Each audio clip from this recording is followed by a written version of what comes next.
Ambassador Sajjanar, मेरा सवाल अब आपसे है, जो जनरल चतुर्वेदी कह रहे हैं ये बड़े पते की बात है कि आप देखिए कैसे एक शख्स जो इतने सालों बाद पैदा होता है उस कंट्रोवर्सी के और फिर कैसे रेडिकलाइज होता है, अमेरिका में रहता है, एक ऐसी सोसाइटी में जो बड़ी एडवांस मानी जाती है, और फिर वो वहां पर एक ऐसे अटैक को अंजाम देता है जो मामला उसके जन्म से सालों पहले हुआ था।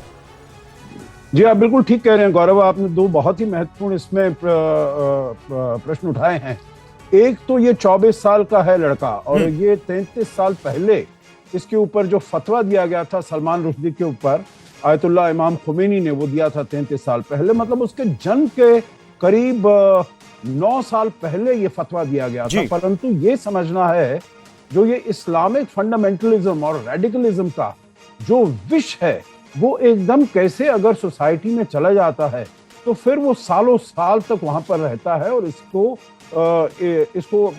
खत्म करना बहुत ही जरूरी है। ये लगभग 80 एकड़ में सहजन के पत्तों को उगाते हैं। 100 ग्राम इन पत्तों के पाउडर को लगभग 600 से 800 तक के भाव में आराम से बेच देते हैं। आपको भी शुरू करना है तो अभी डाउनलोड कीजिए फ्रीडम ऐप को। पूरी दुनिया को मिलकर ये जो फंडामेंटलिज्म है, रेडिकलिज्म है, इस सब के विरुद्ध मिलकर काम करना पड़ेगा। जैसे हम यहाँ पर कहते हैं, अपने यहाँ हमारी जो लीडरशिप है, प्रधानमंत्री मोदी है या और किसी भी मीटिंग में जब जाते हैं, अंतर्राष्ट्रीय मीटिंग में है, तो उन्हें कहते हैं जीरो टॉलरेंस टू टेररिज्म और जीरो टॉलरेंस टू रेडिकलिज्म और फंडामेंटलिज्म भी ये होना चाहिए। बिल्कुल सही बात कह रहे हैं आप। दूसरी बात है जो ये कैसे रेडिकलाइज किया गया है, वो वहां पर रहता है, और हमने पहले भी देखे हैं। आपने कहा है अमेरिका इतनी एडवांस सोसाइटी है परंतु फिर भी बड़ी फ्री और लिबरल सोसाइटी है। वहां पर उनके जो ये मैनेजर थे, जो इवेंट मैनेजर थे, इवेंट ऑर्गेनाइजर थे, उनसे कहा गया था जो आप ज्यादा सिक्योरिटी करिए, इसमें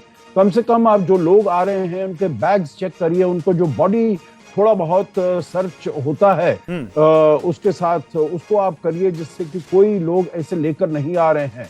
तो उन्होंने वो बात भी नहीं मानी। उन्होंने कहा नहीं, this will create a distance between the audience and the speaker and the author. तो उन्होंने ये भी नहीं माने। तो ये चीज अब सबको ध्यान रखना पड़ेगा।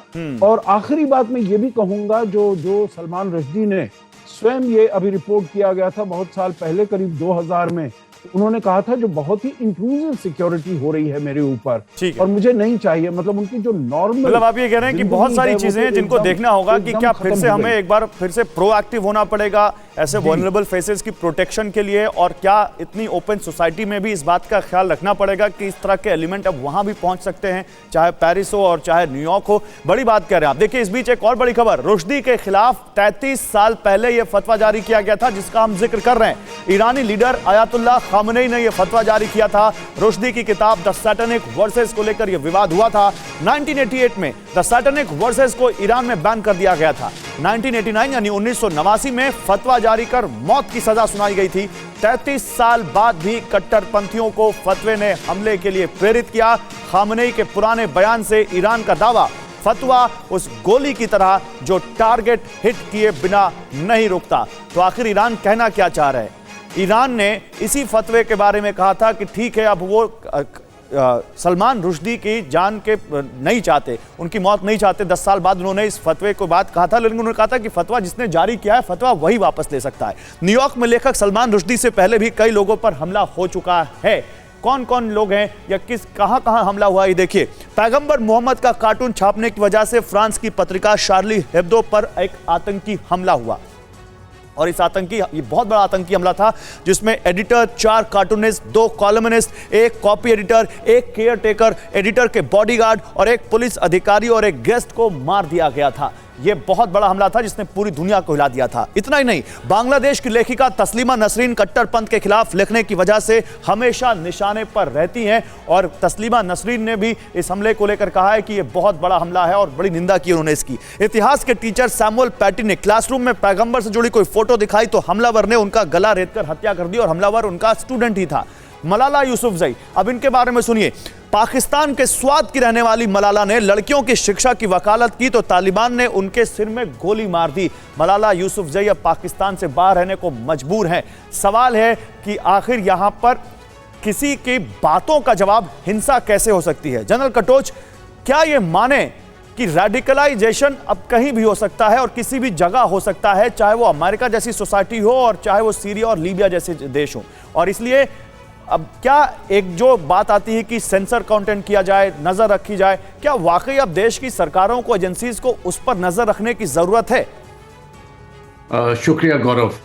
गौरव देखिए, ये जो आपने बात कही है कि रेडिकलाइजेशन कहीं भी हो सकती है, इसमें तो कोई शक नहीं है, क्योंकि रेडिकलाइजेशन के जो जरिए हैं वो अलग हैं और पूरी की पूरी सोसाइटी कहीं पर भी हो वो रेडिकलाइज हो सकती है। प्रॉब्लम ये है जो मैं देखता हूं, जो इस समय पर जो मुस्लिम सोसाइटी है वो पूरी तरह से मुल्ला के कंट्रोल के अंदर है। और वो जो जिस प्रकार से मुल्ला ने उनको, जो मुल्लाज हैं, जो मुस्लिम्स हैं, जिस प्रकार से उन्होंने अपने मुस्लिम बंधुओं को कंट्रोल पे रखा है, वो उससे बाहर नहीं निकल सक रहे हैं।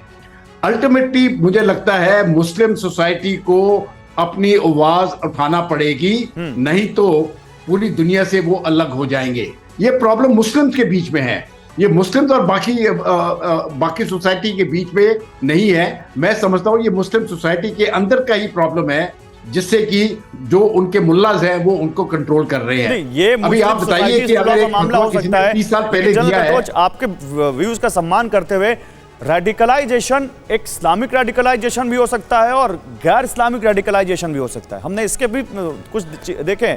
सवाल यहां पर है कि आखिर इससे निपटे कैसे? नहीं, देखिए, ये तो मैं मानता हूं कि रेडिकलाइजेशन किसी भी चीज का हो सकता है, लेकिन जिस प्रकार से धर्म का उपयोग करके रेडिकलाइजेशन की जाती है, वहां से एक तरफ से जस्टिफिकेशन मिल जाती है आदमी को या किसी इंसान को खून करने की। देखिए, आमतौर पर इंसान इस प्रकार से नहीं बना है कि वो खून करे, लेकिन जब वो करता है उसको जस्टिफिकेशन चाहिए, और जब उसको रिलीजियस जस्टिफिकेशन मिल जाती है वो पाप भी करता है। एक छोटा सा सवाल जल्दी से, एक छोटा सा सवाल, उसके बाद मैं यूक्रेन से जुड़ी कुछ खबरें दिखाऊंगा। तो फिर ये जो आतंकी बनाए जाते हैं, क्या इसके पीछे वही डॉक्ट्रिन काम करती है कि उनका ब्रेन वॉश किया जाए, उनको लगातार पढ़ाया सिखाया जाए और फिर वो इस तरह से आतंकी तैयार किए जाते हैं? ये बिल्कुल सही बताया आपने, ऐसे ही तैयार किए जाते हैं। इसलिए मेरा कहना है कि अगर आपने ये रोकना है तो जो स्कूल सिलेबस है आप उनके ऊपर ध्यान दीजिए। किसी भी देश में की बात हो, ये स्कूल सिलेबस पे ध्यान दीजिए, और जो इंटरनेट में कार्रवाई हो रही है वहां पर आप ध्यान दीजिए। अगर ये दो चीजें करेंगे तो रेडिकलाइजेशन सोसाइटी में कम से कम 80 से 90% कम हो जाएगी। ये लगभग 80 एकड़ में सहजन के पत्तों को उगाते हैं। 100 ग्राम इन पत्तों के पाउडर को लगभग 600 से 800 तक के भाव में आराम से बेच देते हैं। आपको भी शुरू करना है तो अभी डाउनलोड कीजिए फ्रीडम ऐप को।